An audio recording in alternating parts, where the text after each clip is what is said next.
This is a reading of The Independent and New Machinery, originally published for the Workers' Republic newspaper on the 1st of October, 1898, republished in James Connolly, Lost Writings, edited by Andrus Okasig, published by the Pluto Press in 1997. The notes from the 1997 publication have not been included, and it was marked up by Endo Callahan for the Marxist Internet Archive, where I'm currently reading it, and where you can find other writings by many, many more Marxists than just James Connolly. But also many of James's other writings are there as well. Enough of my introduction, on with the reading. Our contemporary, the Independent newspaper, has lately introduced to its printing department some new machinery, which, it has loudly informed the Irish public, is second to none in Ireland, perhaps in Europe. We do not wish, in the smallest degree, to disparage the enterprise or the management of the Independent, but we think it right at this moment to offer to its literary staff some free instruction in the elementary principles of capitalist development, which free instruction, when thoroughly assimilated, will, we think, somewhat cool their enthusiasm over this achievement.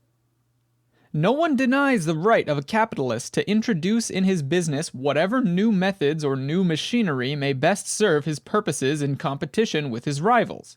Indeed, in the competitive field, there is recognized no other law than the survival of the fittest. Ethics or religion are at all times deliberately laid aside in the work-a-day world, and are only taken up when the stern business of profit-making is interrupted by the weekly Sunday holiday. Even then, no preacher dare apply ethical considerations to economic questions, or treat of the former in any other fashion than as mere abstractions having little, if any, bearing upon the problems of civilization. Socialists recognize these facts while denouncing them. Our enemies deny these facts while shaping their lives in accordance therewith. This much being made clear to the reader, it will at once be perceived that our criticism is not likely to take the form of merely railing against this new venture should it happen to displace labor, but will be directed towards another point, a point probably even less understood than the one alluded to. Whosoever embarks in the competitive world must keep pace with his rivals. Should his industrial equipment fall beneath the standard of his competitors, he will go down in the maelstrom of competition. His business will be drawn away from him by the rival who better succeeds in satisfying the public desires. If, therefore, one firm introduces into its business a machine capable of better work than its rivals, each of those rivals must also procure a similar machine, or else see their business pass into the hands of their more enterprising competitor. They have absolutely no alternative. The public will go to the firm which suits them best and charges them least. Under pressure of this knowledge, each firm so menaced hastens to procure machinery which will place it upon an equality with its rival. When this is accomplished and each firm stands similarly equipped and equal in productive capacity, they find that, as a result of all their anxiety and expenditure, they are exactly at the same point as they were before any such machinery was introduced. To use a homely simile, competition is like a crowd of people in the street striving to see some spectacle. One man gets a stool and, standing upon it, sees better than his fellows.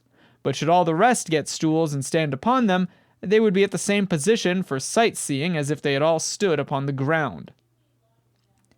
In time, however, some of the business firms we have spoken of, as typical of society in general, or some new competitor in the business, introduces some new machinery even better than the last, and if he is a wealthy competitor, his new machine cancels the value of all the old ones, and reduces them to the position of mere lumber. If their owners would save themselves from ruin, they must equip themselves with machinery as good as this new product of the inventor's brain. Once again, the weary cycle must be retraced until every firm is again equipped with the new invention and, as a result, finds itself precisely at its starting point.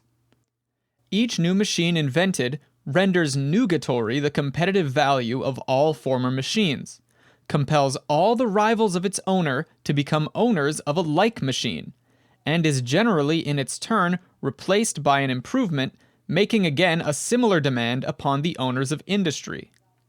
The Independent introduces, with a flourish of trumpets, an improved printing press. Shareholders smile in expectation of the long-deferred dividend. But should it be found that this improvement accomplishes what it is intended to, viz. To draw advertisers away from the rivals of the Independent, the Freeman's Journal or Irish Times, the managerial departments of these journals will hasten also to introduce a similar machine. And so, after the expenditure of much cash and energy, the competing daily papers of Dublin will find themselves again on equal terms, and not a whit better off than if such machinery had never crossed the sea. Thus is the iron law of capitalism exemplified. Onward, ever onward, we are hurried by the pressure of economic forces, the greed of the capitalist, the competition of the market, the revolt of humane souls aghast at the atrocities of civilization, all working together toward the one end. And even when, apparently in the fiercest antagonism, contributing equally to produce a hatred of present conditions and so pave the way for the socialist republic. And that's the end of the article.